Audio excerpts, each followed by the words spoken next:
Bro, why did none of y'all tell me how solid the Sonic movies are? The Sonic Trilogy. Sonic 3 has just come out to amazing reviews on Rotten Tomatoes. Both critics and audiences, bro, are saying it's a freaking legendary movie. But guys, it's a freaking legendary trilogy, dude. I recently sat down and watched all 3 Sonic movies back to back to back. Yes, ending in the theaters with Sonic 3. I had no idea how much care, fan service, quality went into these movies. They're not trying too hard. They're not doing too much. There's a perfect amount of comedy, family friendly, Sonic lore, and all that good stuff that you love if you're a fan of Sonic, bruh. Sonic's not necessarily my first choice of characters or IP that I loved growing up, but I mean, I still had Sonic Heroes on PS2. I had the Shadow game. I did like Sonic, you know what I'm saying? You know, I was kind of liked it. Thought he was a cool guy, you know, Shadow Knuckles. I just want to go over some things that make the entire trilogy worth the watch. So yes, I'm gonna go into spoilers. I'm not gonna cover plot to plot the entire story, but I'm just gonna go over my thoughts, but it's definitely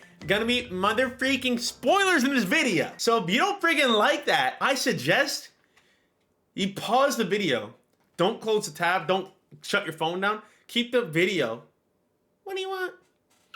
Watch all 3 movies right now and then go to the theaters. Still keep the video and then come back after you're done and watch that video. So let's just start off with the obvious one, designs. Remember way back when the trailer was first revealed, they had an ugly design. It looked freaking gross. It scared everyone. No one liked it. Holy crap, holy shoot.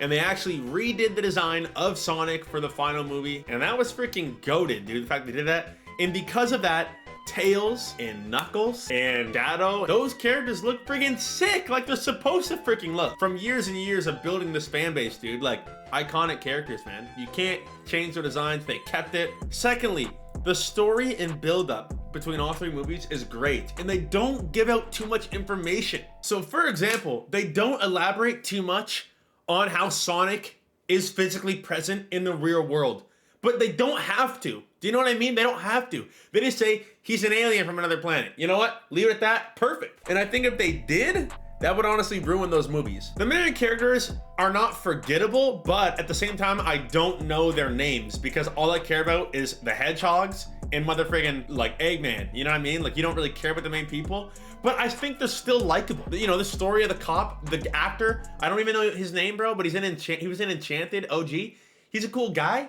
And his wife she's a good actor, you know, she did a good job. And obviously it's not about them, and I feel like the movie knows that. Those 2 characters are kind of there to make it all happen. And I'm not mad when they're on screen either. When the human characters are on screen, I'm not peed. Like some people watch Transformers movies and they're like, bro, get these characters out of my face. You know what I'm saying? I didn't feel that way about any of the human characters in all 3 of the Sonic movies, bro. And the story between the 3 movies is simple, and they introduce different characters at each point, which is perfect how you do it. You don't want to drag it out too long, but you don't want to throw too much in it real quick. Related to stories, reveals, and hype, the way they have put out these movies is great pacing. You have Sonic 1, which has Sonic going to Earth, facing Dr. Eggman or Dr. Robotnik in the movies. And then at the end of that, you have a post-cut scene with Tails. Boom, epic, very cool. Second movie, you have the Sonic and Tails, and then Knuckles is in there with Dr. Robotnik. Wow, super friggin' sick. That second movie's post-credit scene, you have Shadow the Hedgehog. You're like, holy friggin' mother friggin' shoot, bro. Everyone loves that guy. So then, of course, the third movie revolves around Shadow. And what do you have at the end of the third movie? I watched these movies with my mom, bro, and I literally said, the logical next step with this pacing would be the reveal of Metal Sonic. I'm getting spoilers, guys. Holy freaking crap. And what happened at the end of the third movie? Metal Sonic, bro. A bunch of Metal Sonics attacking Sonic. I'm like, I freaking knew it. But that's what I wanted them to do, and they gave that to me. I was like, please, please, please. And they gave it to me, bro. And then Amy out of nowhere hits a bunch of Metal Sonics. So they did 2 in 1 though, which is crazy. Amy and Metal Sonic. That's why I'm saying it's perfect fan service and perfect pacing for those who love the characters, bro. Jumping topics. Jim Carrey as Dr. Robotnik or Dr. Eggman in his arc is one of my favorite villain arcs in movie history, bro. You're probably like, this guy's fricked up. This guy's dumb as frick. Hey, Kitty, you're dumb as frick too. Hey. Jim Carrey does an amazing job as Dr. Eggman. And I love how they played it out, because I was like, how does someone as weird as Dr. Eggman even show up in a movie? You know what I'm saying? Like, what's his origin story? I don't get it. And they freaking did it so well and seamlessly. It was freaking amazing. Basically, in the first movie, he's a rich scientist guy that governments just pay because he has crazy drone tech and he's like a genius. He's smart as frick. But because of that, he also distances himself from people, but he's rich as frick.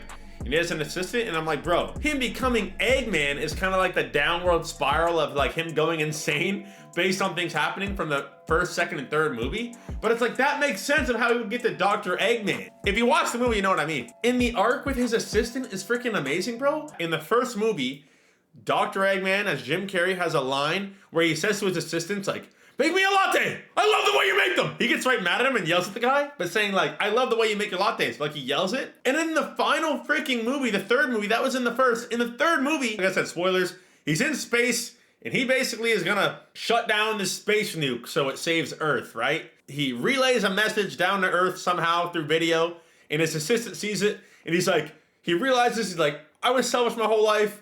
There's only one person who cared about me and I care about him too, and he was a G. And that was my assistant, blah, blah face, who I forget his name, but a great character. And he said, I'll miss your lattes. I love the way you make them. And it was like so somber. And I'm like, I'm gonna freaking cry, dude. I'm gonna freaking cry. I love the way you make them. And I was like, he loves your lattes. He told you that he loved their lattes. Oh my, dude, I wanna cry right now. But Robotnik arc, freaking amazing, dude. And even all the voice actors do such a great job at delivering their lines, and a lot of the humor is pretty decent. Like, it's not try-hard humor. It knows it's trying to be a family-friendly movie, and if you accept that, you can kind of laugh a little bit. Like, I think in the third movie, I was in the theater and I did like snicker once out loud, bro. And I was like, oh shoot, you ever see me do that?